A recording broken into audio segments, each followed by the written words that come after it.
Hello and welcome to Cognitions Speaking the Unspeakable with JP and Stacy D. I'm JP Craddock and I am here with the one and only Stacy D Love. We are broadcasting here on KUAW Radio, which stands for Knowledge, Understanding, D. And respect my wisdom, because something is wrong with that. Why is my neck? Look, I'm sorry. It's just too much. Look at my neck. You don't come in here with green? Oh, because the blue screen is green. Yeah. Oh, let me see what it looks like, because this might be funny. Raise your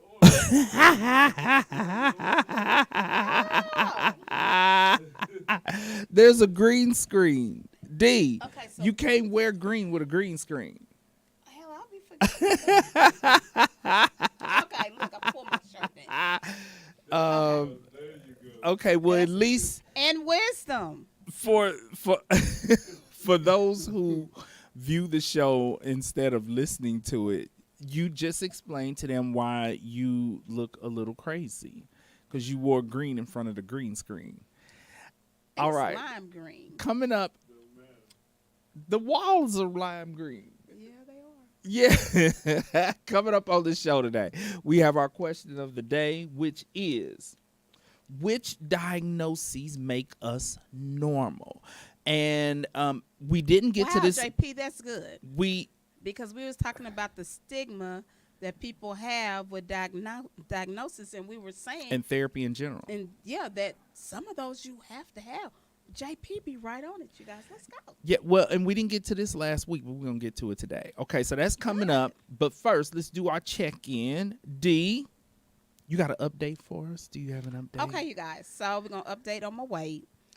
I did hit my January goal. I didn't hit my goal, my personal goal I wanted to hit. I didn't hit that one. So now I'm on my February Wait a minute. goal.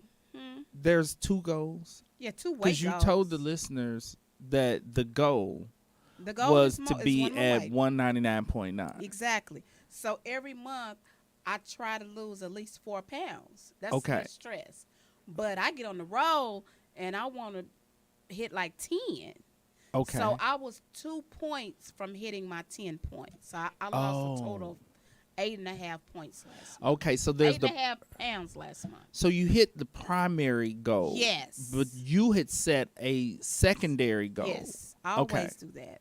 Okay, that's Objective. good. We're going to stop saying goal. One of my people The on measurable Monday- objectives. Did they hear what I said about that? Measurable objectives. Yes. Yes. And so one of my members this week, when I was sitting down, we were doing goals. I don't like the word goals. I'm like, well, we're going to do another word. He didn't like goals. So You know why? why? When a person struggles with the word goals, it's because they have a history of failing to accomplish them. Their goals.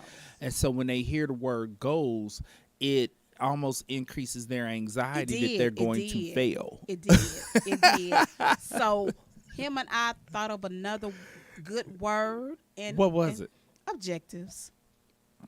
Measurable objectives are just the small steps towards the goal. Yeah, so I can't use gold around him. And our action steps. We have action steps. Oh, and okay. Objectives. Okay, this sounds good. So instead of goal, it's objectives. And then the action steps, that Yes. term is being used instead of measurable objectives. Exactly. And so psychologically, he has totally bought into it. Totally. And he is motivated to do better because he does not have the overarching fear of failure that goes along with the term goals. So Psychologically, all of this Psychologically. makes sense. Yeah. Mm-hmm. And So so- you know I like it. you know you like it. Yeah. And so we're just having a good old time, and I'll go in there and make sure that he's hitting his steps, and he loves it. It's like a game to him, Oh, great. and he loved the reinforcement, the positive reinforcement that I'm giving him. Oh, he loves it. Now the D has crossed over to a term that is from behavioral modification. Now this is an adult. And that's exactly what I'm right? doing is behavior modification. This is an Yes. adult. This is an adult. And so I'm glad that you mentioned this because a lot of times people think that behavior modification is only for children and No. adolescents, but that's not necessarily true. you can do behavior modification with adults because it literally is the modification of behaviors. Who says that an adult cannot do that? Exactly. And he's loving it. Great. He said I was the best he ever had. I'm like, yeah, that's what you're saying now until I make you mad. Well, that's probably true. Mm-hmm. But when people get mad, they still tend to be ride or die. Like I have found clients to be really dedicated. They'll say, "Oh, you really made me mad last week. You made me so mad last week." I'm like, "Really? I didn't realize that." But they there that week. Mm-hmm. Exactly. Because they know that when you make them angry, you still have their best interests at heart. Exactly. Your intentions are still good. And I think that's what he feels from me. He feels that it's just not a job. I want to be like, hell no, it's not a job. I own the business, applesauce. But he feels as though that I really cares. Yes. He said I don't talk down to him. He's like, everybody else used to holler. I'm like, no. I said, I'm not going to holler at you. I said, all my kids are grown. I don't have to holler no more. And we just cracked up and started laughing. This is great because the research shows that when a person is working with a healthcare worker who they can tell you care, it greatly increases their chances for success because of the relationship. Relationship. There you go. So this is something That's social work 101, everyone. Right. And clients don't do well if they can tell you don't care about them, you don't like them, you burnt out, you don't enjoy your job anymore. That they're like, you ain't the one for me. So I'm glad that you mentioned that. We covered some good psychological terminology, and Yes, the D dropped some social work 101. 101. Because she's a ride or die social worker. Yes, I am. Okay, I'm going to forego my check-in in place of, I'm going to include my check-in with my Black History Month segment. But this is what I'm wanting to do. Thank you for the for Black History Month. Yes, happy Black History Month to all the black folks out there. Us. Okay.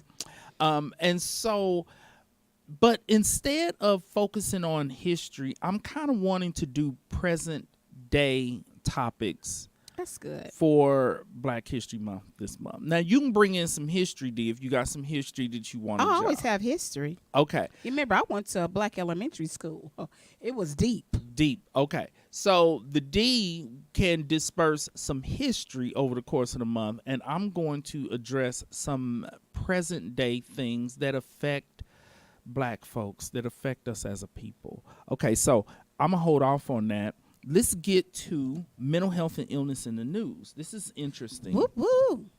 The state of Kansas in January is taking a look at removing the statute of limitations on child sexual abuse. Oh, heck no.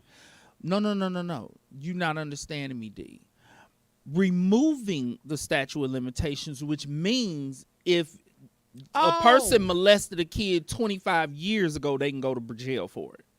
And they can be held accountable. And they need to. Yes. Because there had been a statute of limitations on it. Now, here's okay. So it's a statute of limitations on it? Oh, yes. So after, what's the statute of limitations? I believe in thing Kansas, with the the statute of limitations was something like either 10 or between 10 and 15 years. 10 and 15. And so they're talking about removing it. It sure is. Because that's how that one guy got to be a teacher. It sure is. Yes. And went back and did the same thing to students.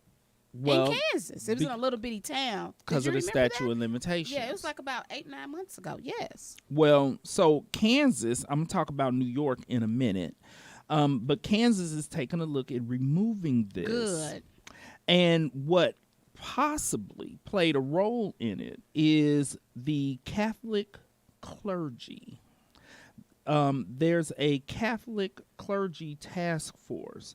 And what the task force found was that 188 priests are suspects in criminal sexual abuse crimes and may, they're taking a look at, that's a lot of priests, first thing, 188 priests.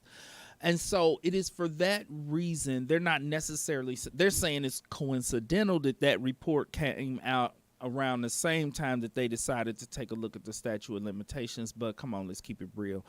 That's probably what triggered it is, hey, we have got to do something about laws where a person just needs to cross their fingers and hope that their victim does not file charges before the whole statute of limitations thing, and then they've gotten away with it scot-free.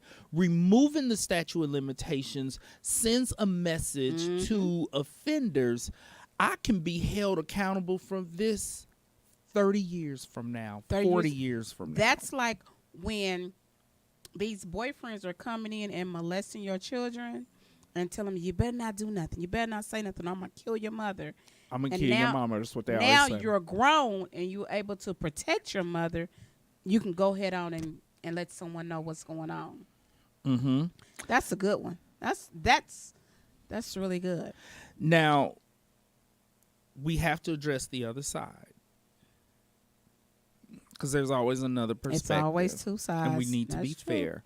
That's fair. The other side of it, and people who would be against it, their perspective is, well, how do we know that 20 years later that this person is the same person that they were when they committed that sex crime? Because for all we know, they may have turned their lives around and they may be a different person. And that may be true. But you still need to be accountable for what you did to a child. Mm-hmm.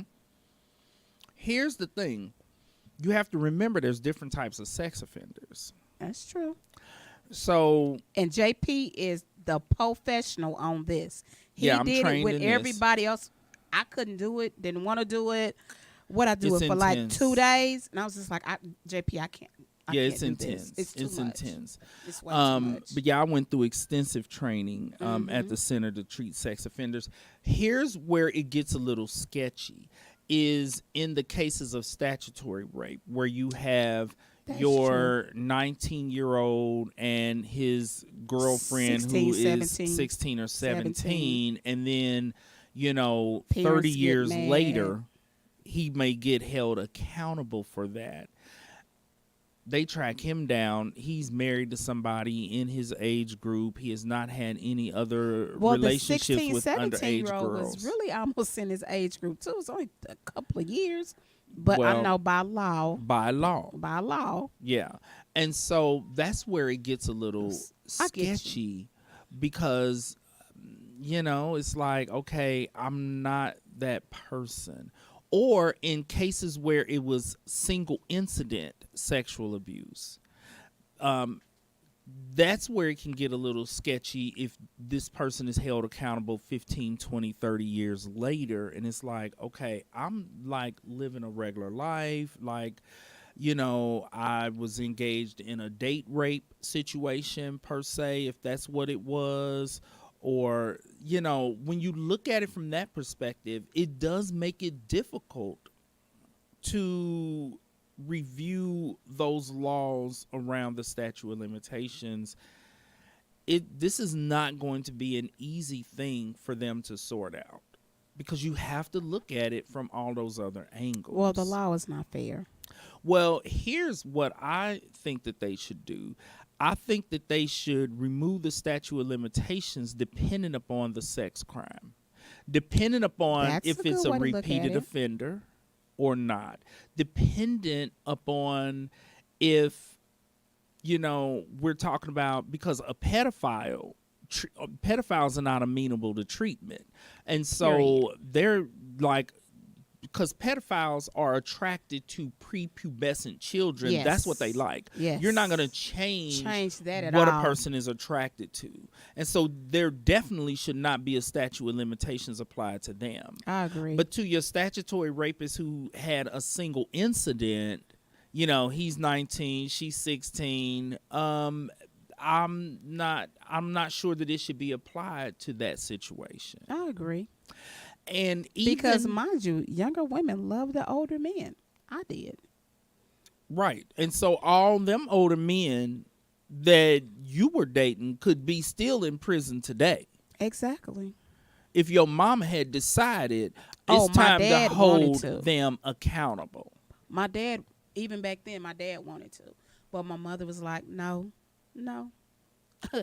No matter speaking, you're 4 years older than me. You know, so that to my dad, it's like, no, that's just your baby and you just feeling some type of way.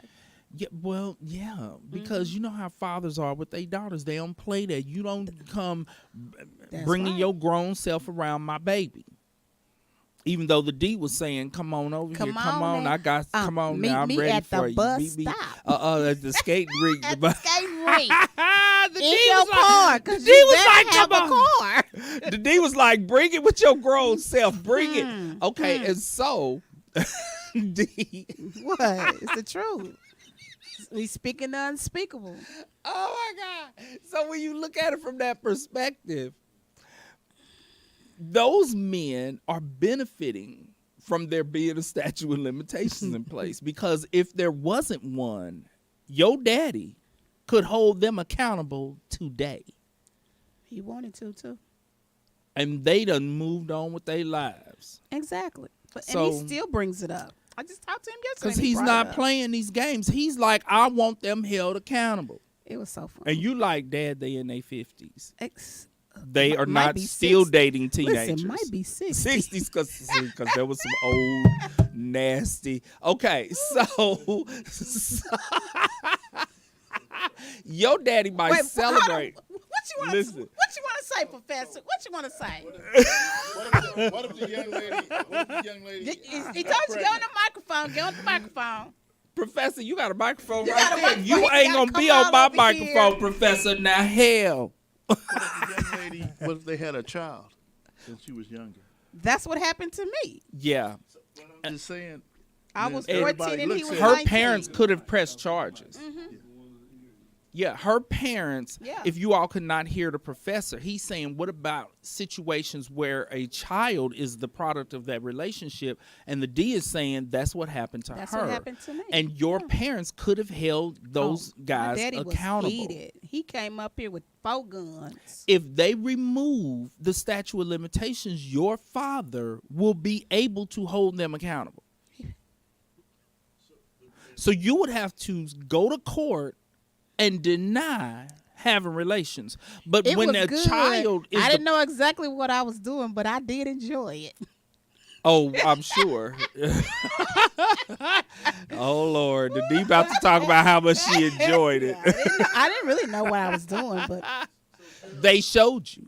That's They the did. abuse, D. that's the abuse. Yeah. That is the abuse. It Them is. showing you something that as a child you wasn't supposed to be learning. You wasn't supposed to be learning at that age how to please a man. Oh, I wasn't pleasing him. I think he was pleasing me. Can we say this stuff on the radio? You getting a little risk. You let me tell you, you pushing the boundary. started it. You started it. You don't want to talk about he was pleasing me. You D. said I was pleasing him. No, he was trying to please Oh, he was me. getting pleased because he was probably teaching a was. young He girl was teaching a young how to make love or whatever y'all was Whatever calling we it. were doing. Whatever y'all was calling. Okay, now see, Okay. talk So, about it's me, but it be but, him. but this is the topic of sexual abuse. When you look at removing the statute of limitations, you got to take a look at all these different angles. It's Okay, so professor. many. Come now, on, what's professor. the You know he got first? something We need to else. ask the professor. Professor, how old was your girlfriend when you When you was had young? this Worry about- baby. I don't Because have to worry about that. we need you to not be No, guilty. I Because didn't have to worry Professor, I about will that get then. on this phone and call the people. Oh, you because they removing the statute. I said I didn't have to worry about that then. I was trying to save my money up to build me a race car, so I didn't want. Oh, but okay. now what I want to ask you is, okay, now what if so they have a child, and the young lady, he never marries her, and then she gets mad, and then she brings it up too. That could happen, and then And it She did could happen. do that And it because did the happen. child is proof of the sexual abuse. It's proof. See, because a lot of times it can be denied and it's hard to prove. But in cases where a child is born, all they got to do is paternity testing, and That's it's like, it. fool, you had sex with this underage girl. 99.9%. Right. You are that baby daddy.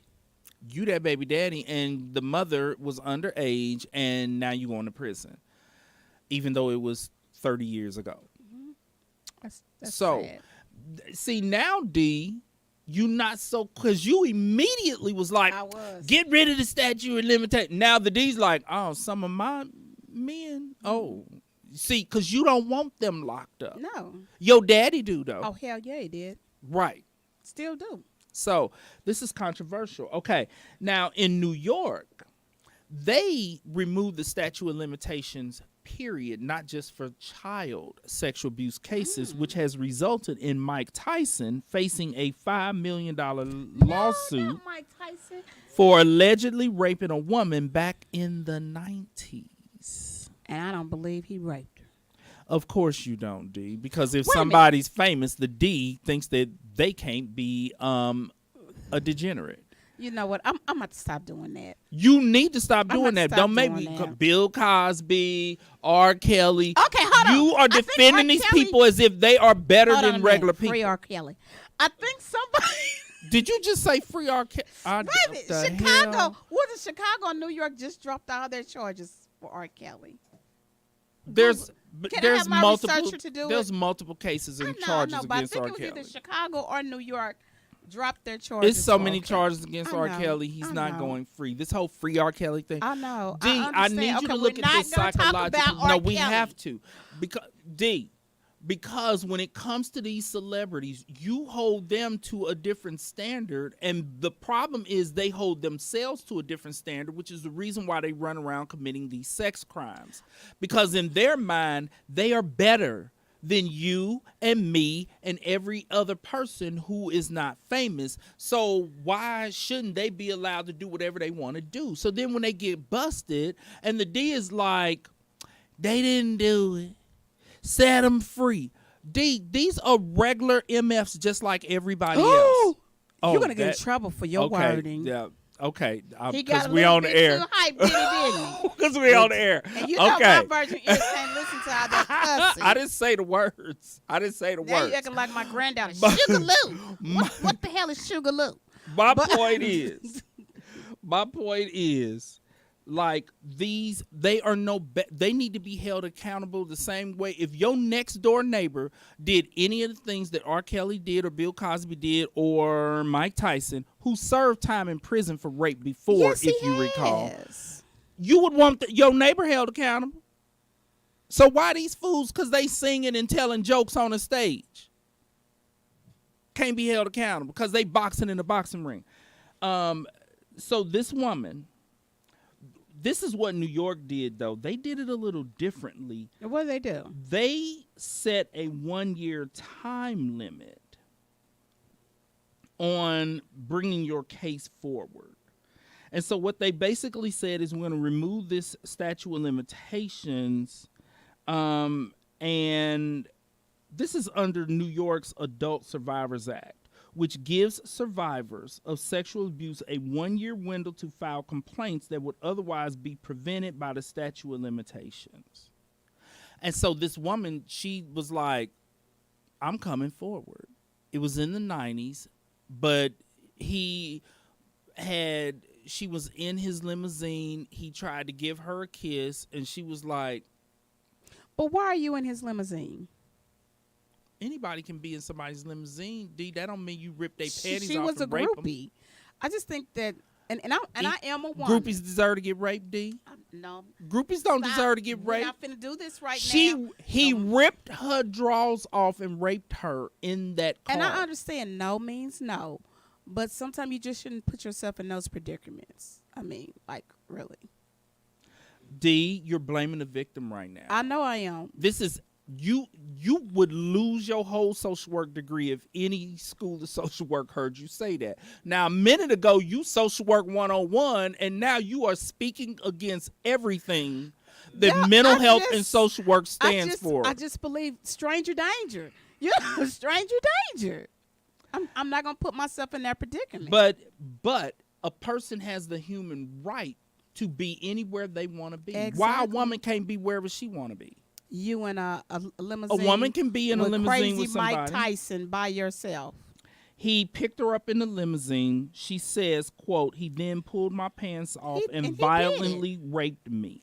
And he did that because his wife, Robin Williams, used to say how violent their sex life was. So I most definitely believe that he did that. And he has served time for this before. Mhm. And so I hear what you're saying, but what you're saying is no different than when people say, well, she shouldn't have been wearing that tiny skirt, or she shouldn't have had all that cleavage showing. But a woman has the right to wear whatever she wants to wear. And I agree because, I wear little as possible clothes. And if you get so true, but does somebody have the right to rape the D because the D got grab my got on a booty? mini skirt? That's why I slap them. Okay, but D, they could say to you, "What you doing wearing that little skirt?" We in the club, and I'm supposed this is how you. You shouldn't have been wearing it if you don't want your butt slapped. This says Stacey Head's booty, not yours. Or, well, that's the same perspective that this woman is having. She's like, "This is my body. You agreed to take me." I think they was going to or from a club or something. You didn't warn me that I was going to get raped in this car, so how am I to blame for being in this car? Because I didn't get in this car expecting to be raped. Or something? I mean, because it wasn't a date. She met him at a club. Okay, so because I got date raped in college. Okay, and are you accepting any responsibility for that? Did I accept some Because you shouldn't be. Let me see. No, because I really did like old dude, and we had went on like several dates, like about 8 dates. Okay. Yeah, we had went on 8 dates in college, and then we went out, and I fell asleep in the car, and then I woke up. We was like, where the hell we at? But guess what? He knew he was in a fight too, and I told him, take me back to my dorm, because guess what? You about to get your butt whooped.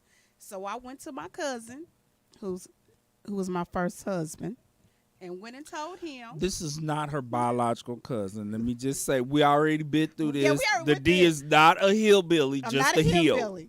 But I told him, Just I was a like, heel. I said, oh, you just a heel. That was my first name, too. I was like, Oh, you're my about to God. get beat up now because I'm about to tell my cousin, and he's going to beat the mess out of you. And I went up to his dorm. Well, he was living in an apartment. Went to his apartment, told him, and he got beat down. And then Because everybody you went wanted to him jail. held accountable. Yeah. Okay. I get it. He was held accountable. And it because didn't matter what he you was gonna- wearing 'cause he was or gonna just anything. Take it. It didn't And here's matter. the funny thing about everybody, because we're speaking unspeakable with JP and Stacy D. I was gonna give it to him that night anyway, but you just ain't gonna Oh, my God. take my stuff. Hey, he was a winner anyway. The D. I mean, because he had been treating me real good, and I not to knew mention, you was going to say that. I not knew to you mention, was I gonna was feeling him. I was feeling him, but I was just like, oh yeah, you want the D, don't you? Yeah, I'm gonna give it to you. I'm gonna give it to you too.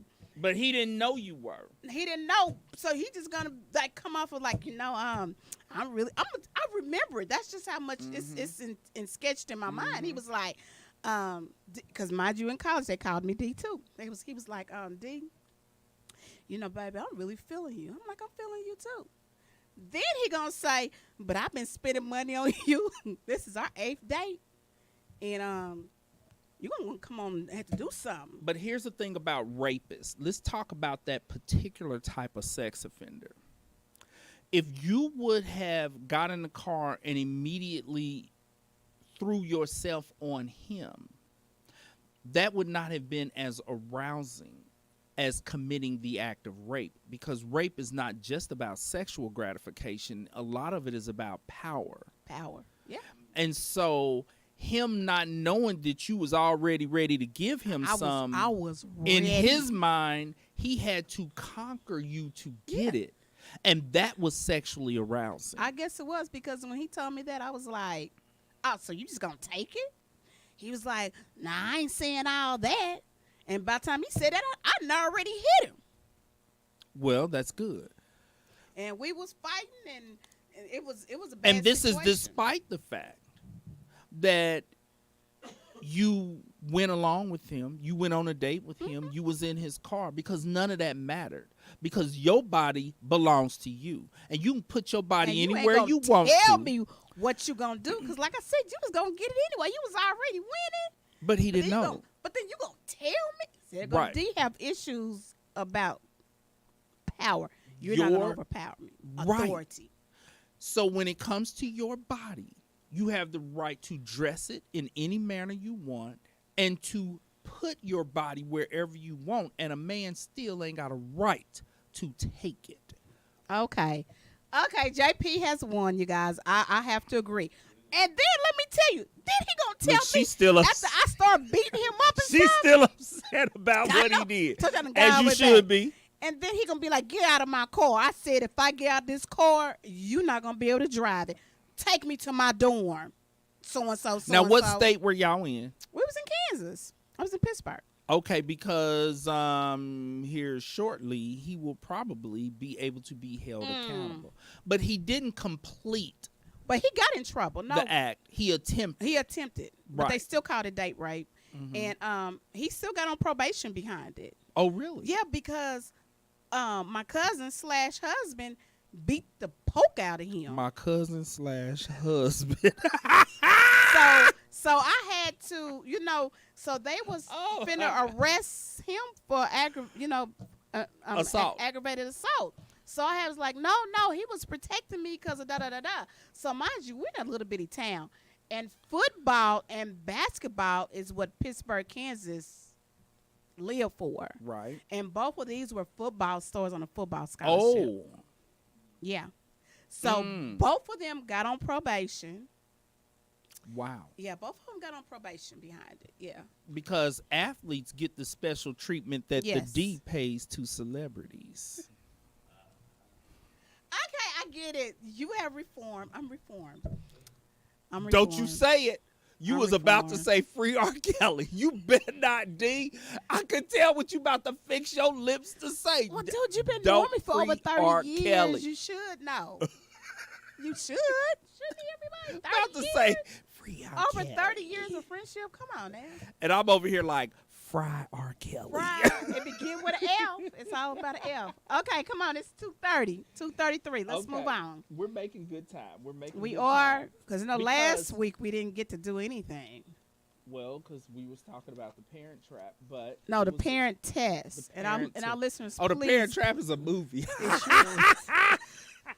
And our listeners, I want you guys to really check that out and come back with us with some Okay. comments on that. So we're going to briefly, because this isn't going to take long, Okay. we're going to attack the stigma that goes with mental health and with diagnoses real quick. And then we're going to get into some, a little bit of something for the Black History Month. It's along the line of parenting, and you have some parenting stuff also, right? Yes, if we have time. If we have enough time. So let's move Okay. on. So what I'm going to do is roll down. This is out of the Diagnostic and Statistical Manual of Mental Disorders, text revision. Our Bible. Okay? This is the therapist Bible. Okay. Can everybody see this? Okay. This is the Put latest it one. closer to your face. And closer to my face. Well, yeah, okay. See. Yeah. Okay. Now, there's this stigma around mental health, and if you have a diagnosis, it means you're crazy. I want to go Cuckoo down for Cocoa Pops. diagnoses that prove that you're not crazy for having a diagnosis. You just are a person who is alive and living your life, and you can experience A things. living organism. As I roll down this list, I want our listeners to ask themselves, have I ever experienced that? Have I ever had that diagnosis? Because when you find yourself saying yes, and you will, I want you to also think, okay, so I cannot say that people are crazy because they have a mental health diagnosis. Now, So, first- Mr. Walker, why don't you keep a count? well, we need Mr. Walker to tell us what he's had. Exactly. He's finna count. On the take a list, count on Mr. what- on the Walker. list. So I'm gonna need you to pay attention to us. Which he does not like to do. He's on there playing with his phone now. That's why I got him. Okay, come on, JP. Okay, I'm going to start with a very common diagnosis. Very common. Parent-child relational problem. If you have had any problem with your heathens, you Did meet you the whoop your criteria kids? for parent-child relational problem, and it is broken down. There's parent biological child relational problems, parent adopted child relational problems. I've had that one. Okay. And step. Parent foster child relational problems. I've had that one. And then other caregiver child relational, which means a babysitter, a daycare worker. You have a particular child that is difficult to manage and you are struggling to manage that child and you guys are having problems. You meet the criteria for that diagnosis. Now, next, sibling relational problem. And I have met the criteria for that because one of my sisters is all the way ridiculous. Now, I ain't talking about my sister Steph. I know you wasn't. Because she'll be kicking the door down. Don't I play. ain't know about that heifer. She'll come up in here. I'm talking about That other heifer. I'm talking about the one who's really foul. Okay, so sibling relational problem. Relationship distress with spouse or intimate partner. If you Wow. and your spouse or your boyfriend or girlfriend are having some relationship issues, you meet the criteria for that diagnosis. Yes. All right. Now, upbringing away from parents is a very common diagnosis. I have that diagnosis. Child affected by parental relationship distress. If you and your spouse are having problems, moving in the direction of a separation or divorce, and your kids are aware of it and they are affected by it, they meet the criteria for that diagnosis. Okay. Now let's get into some of the educational diagnoses. Even something like failed school examinations is a diagnosis. That's just struggling with school and failing some examinations. Now, I think this diagnosis, this is my personal opinion, personal professional opinion, should be applied to those who struggle to fail licensing examinations. Failed examinations, and here's the reason why. We're going to listen to this one. A lot of people fail the examinations not because of their knowledge base, but because of anxiety. Because these licensing examinations are like 5-6 hours long. And someone with ADHD just forget about it and just start, I'm tired of this. And a lot of times when people are taking them, their job is at risk. They are either offered a job that they're not going, because the position I was in is when I graduated, the mental health center said, we're offering you this job contingent. In 90 days? A contingent, yes, upon you passing that test. And back then, they didn't have temporary licenses. It was like, if you don't pass the test, we are rescinding this offer. You're done. That added a lot of stress. Now, I manage stress really well, but people who do not manage stress and anxiety well, that would be enough for them to fail. And so, failed examinations, and I know people who, when they even think about a licensure exam, their anxiety begins to go up. Okay? And so, that's diagnostic. All right. And so, underachievement in school, if you have a child who is struggling in some areas academically, that's a diagnosis. Okay? Problems related to inadequate teaching. That's Meaning, a whole lot. when you have a kid in a classroom and the teacher is literally the problem, and I cannot count how many times I've had to go into the schools to check teachers over my kids. And now it's even worse because there's a teacher shortage. There's a teacher shortage. So it's even worse. So kids are really coming out of school and can't even do calculus or algebra 2, trigonometry, because they don't have the manpower to even teach them those skills. Yes, and inadequate teaching affects a kid psychologically, emotionally, and academically. If they are affected, they meet the criteria for that diagnosis, even though it is not their fault that the teaching is inadequate. So this goes to show that meeting the criteria for a diagnosis, it doesn't even have to be your fault that you are experiencing the situation. What's being diagnosed is the situation. This is some good. Yeah, this is good. Yes. Because when you diagnose the situation, you are saying there's an explanation for why this person is struggling. So how many did you meet, Mr. Walker? 2. Oh, he only Well- met 2. Okay. 2, well, that's 2 good hold on. And now, is this supposed to be past or right now? Typically, it depends. It depends. Some diagnoses will have experience within the past 6 months. Typically, it would need to be currently experienced or the effects are being Still lingering. Yes. Okay. Still having a little bit. Okay. So listen to these. Now we're about to get to some really common life scenarios. Okay. Unemployment. Oop. That is a diagnosis. If you are unemployed and listening to this show right now, you meet the criteria for the diagnosis of unemployment because it affects your psyche. It affects your stress. It probably really do. Oh, it does. I can't never remember being unemployed. I can. I've been unemployed. My clients ain't been, well, I ain't going to say they haven't been through anything that I haven't been through. That's not true. Because I have not experienced everything that my clients have experienced. Exactly. But I work with a lot of people who live below the poverty line. And let me tell you, I can directly relate. But that's when you had your most fun. Am I right or wrong?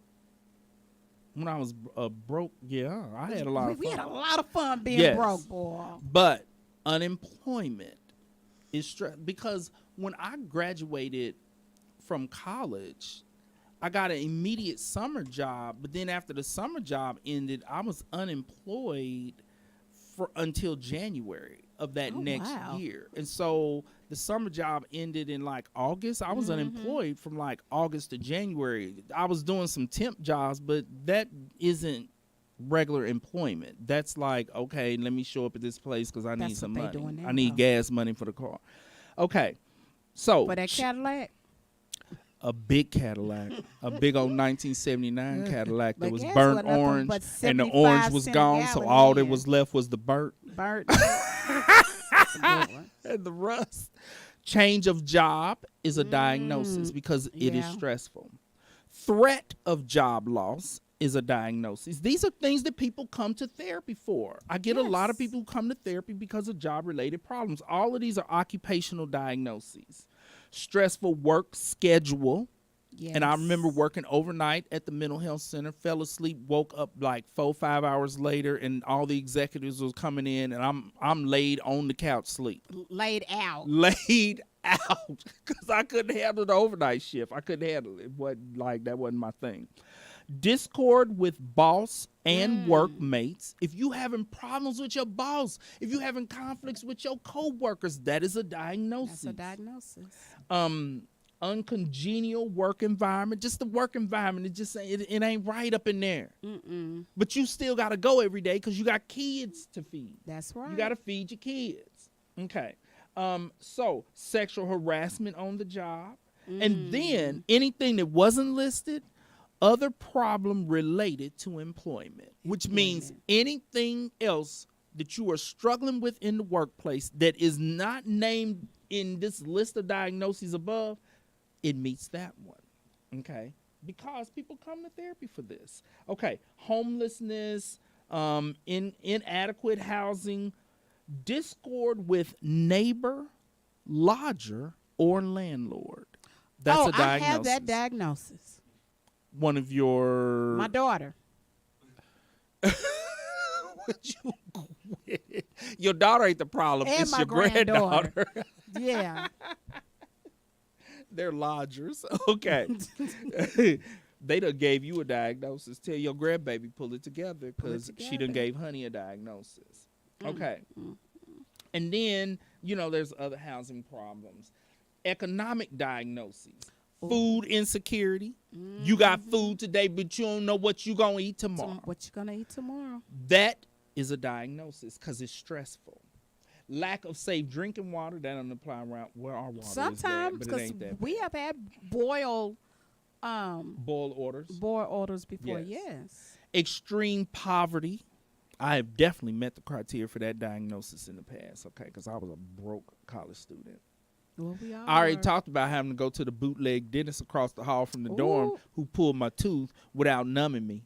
That was due to my extreme poverty. I didn't have dental insurance and no other insurance. Nothing but And your the jar of tooth had pennies. to go. I had that jar of pennies and nickels, dimes. It was a couple of quarters in there. And Not that's what too I many. paid him to pull my tooth, and he almost killed me. Okay, low income.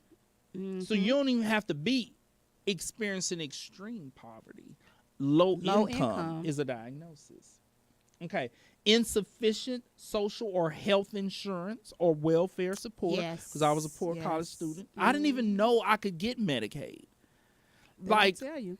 they didn't tell you. Nobody's told you, look, you And can they get really should have Medicaid, been you can get telling you food that. stamps. They Yes, should have. everything. Since then, I've talked to other students who were like, you wouldn't get no food stamps? Why you think we was eating all that food? I was like, I thought y'all was stealing it from somewhere like the grocery store. No, we was getting food stamps.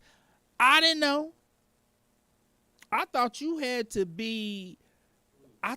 have kids in the house in order to get food Right. stamps. I didn't know that as a college student that I could get food stamps. Okay, so those are economic diagnoses. Okay, now some social environmental diagnoses, problems related to living alone, people who struggle to live alone. Okay, social exclusion or I don't have a rejection. problem with living alone. What? I said I think that was me. I don't want to live alone.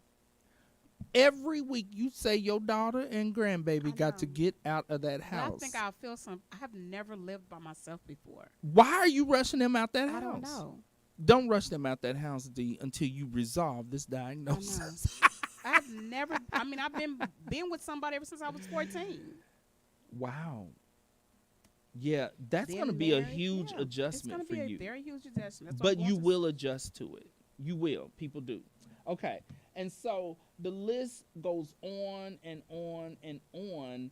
Phase of life problem, which is just that transition from one stage of life to another. Religious or spiritual problems, because a lot of times it be some mess going on in the church. All and the it time. affects you. There's a diagnosis for that. It really is. Yes. Now, I didn't know that one. You got one up on me. Religious or spiritual problems, obesity, Oh yeah, or- we know that. or just being overweight. So I meet the criteria for that diagnosis as well. JP, you're not overweight.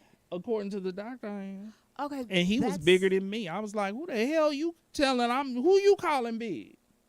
I really don't think you're overweight. I think Oh, people they of said I color am. have another weight, another weight thing. Here go the D Because- making up her old medical, her old medical I mess. really believe that.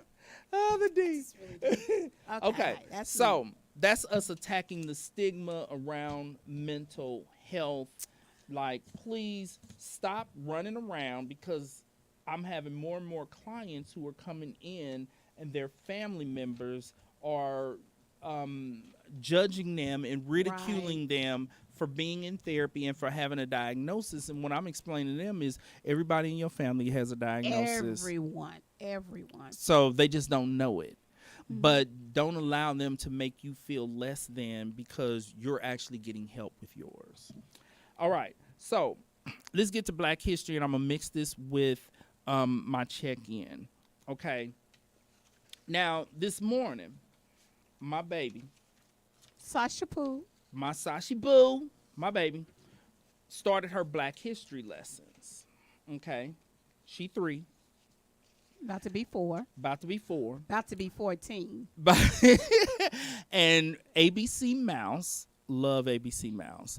ABC Mouse has full Black History lessons in there. Really? And yes. And so as I was listening and we were doing her Black History lessons, I thought about the fact that my baby does not yet have a concept Black and of white. black and white. to her, because she has learned her colors. Oh, my baby know her colors. She can look around this just room like like- that's green, and that's blue. But she has learned colors literally. So when she looks at a black person, if you tell her they're black, she's like, no, they're not. They're brown. Yes. So she's brown. I'm brown. Her mama light brown. My sister's cream. Wait a minute, she's light My brown. sister. Sasha Pooh is light brown My too. sister is lighter than Nadine, okay? My sister, Sashi might call my sister off-white. She might call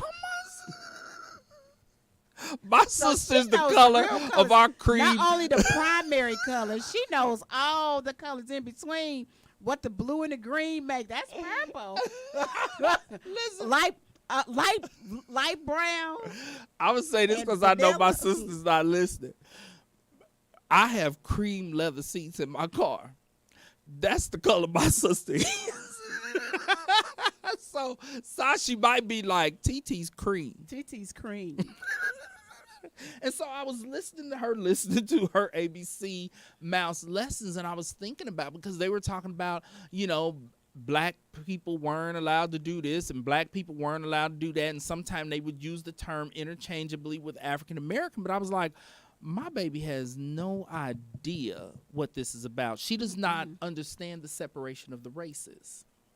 And so in looking at this, My granddaughter was like in the second grade when she figured it out. because that's my question. At what age do we begin to introduce the issue of race? Okay, this is something for us to talk about. It's Black History Month. For those of you listeners who may listen to the show after today, because I'm going to post a clip, I want you to weigh in the comments. What is a good age to do that? Because at this point, most of her dolls are African-American dolls, but she does have some white dolls. Now, yes, we did have Black Santa Claus, and, our nutcrackers are African-American, and our angels are African-American, but we do also have white nutcrackers, because for some reason she really liked nutcrackers. And when we have been in the store, and when she sees a white Santa Claus, she didn't think anything of it. Like, she has no concept of, to her, we're just all different shades. Innocent. Society is what put that negativity in. Right. And it is so hard to figure out, when do I start teaching her about race? Because when you open up that door, you have to teach all of the horrors that our people have experienced. And so I don't remember when this was introduced to me. And I think it's partly because, my mother, I've talked about this on the air, my mother was a foster parent. So it was like 10, 12 kids in our house. But my mother was an emergency foster parent. There were kids everything. of all races in our house. Black kids, white kids. My mother wasn't turning away a child showing up with a worker at 3:00 in the morning because they were white. Now, I do know foster parents who only take black kids now, and I don't want everybody to be too quick to say, well, they're being racist, because when I've asked them about it, what they have said is, well, when we go out in public, I don't want my kids to automatically be identified as being in an out-of-home placement. I understand that. I noticed that Saturday at the wrestling meet, and it was a white couple. They had their 2 white children, or they might have been foster children too, but my perception was that was their children, and then they had 3 black children with them, and their hair was terrible. And I literally went up because they didn't know what to do with it. It was real bad. I literally went up to her, gave her some pointers, and gave her a telephone number to call. So this girl, because she does little girls' hair. Wow.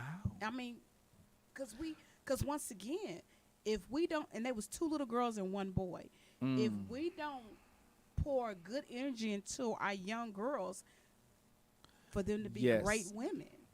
And I have always respected when I have worked with white foster parents who admitted, I do not know what to do I with need this help. hair. Because a lot of times black kids' hair starts breaking off when they are in white foster homes. It did. It hurt. Because It was. they are like, well, here's the thing, something to think about. Oil is- and no oil. Yes, Caucasian people have to wash their hair every day because they have oily scalps, and so they have to wash that oil out or they end up looking greasy. We, on the other hand, have dry scalps. So black folks you can't wash black folks' hair every day, but oftentimes white foster parents are not aware of that. So they washing their white kids' hair every day and they're washing their black kids' hair every day, and they're not using shampoos that are appropriate And we'll for put that- our dry Exactly. skin and our dry scalps. And that's the reason why the parents and the grandparents oftentimes during visits are enraged. Why is my grandbaby showing up for this visit and her hair is breaking when off? they really should be there combing their hair, because that is so help me, I'm losing my word.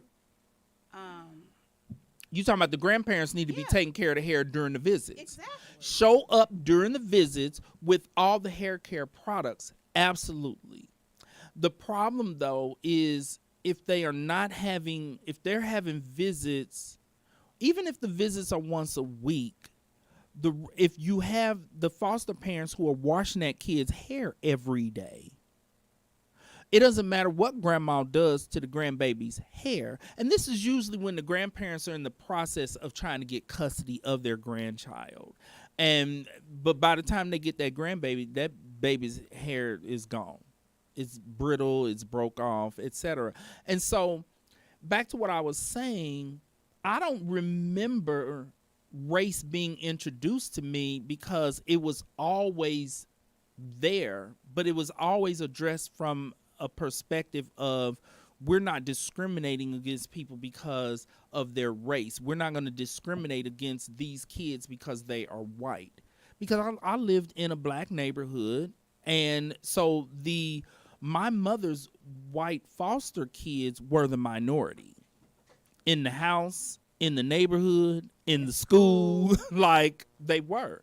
And when Nadine and I were foster parents, our white foster kids, they were practically the only white kids in Wyandotte High School. Like, I literally did not see any white kids. And they swore there was only 3 or 4 other white kids in Wyandotte High School. Because it's all black and Hispanic.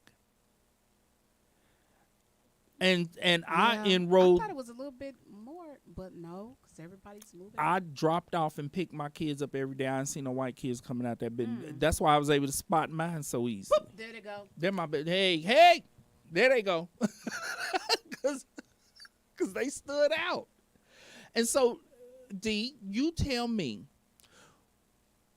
when is a good time to introduce this? I have no idea. And here's why this is an issue. This is why I wanted to spend Black History Month talking about current issues. We only have a minute left. I work with so many African Americans in therapy who grew up, and I have some family members in this position also, to be totally real, who grew up in all white environments, and they feel uncomfortable around our people. Well, And they go to discuss this before, because remember I told you that my grandchildren go to majority, yes, but all their extracurricular activities.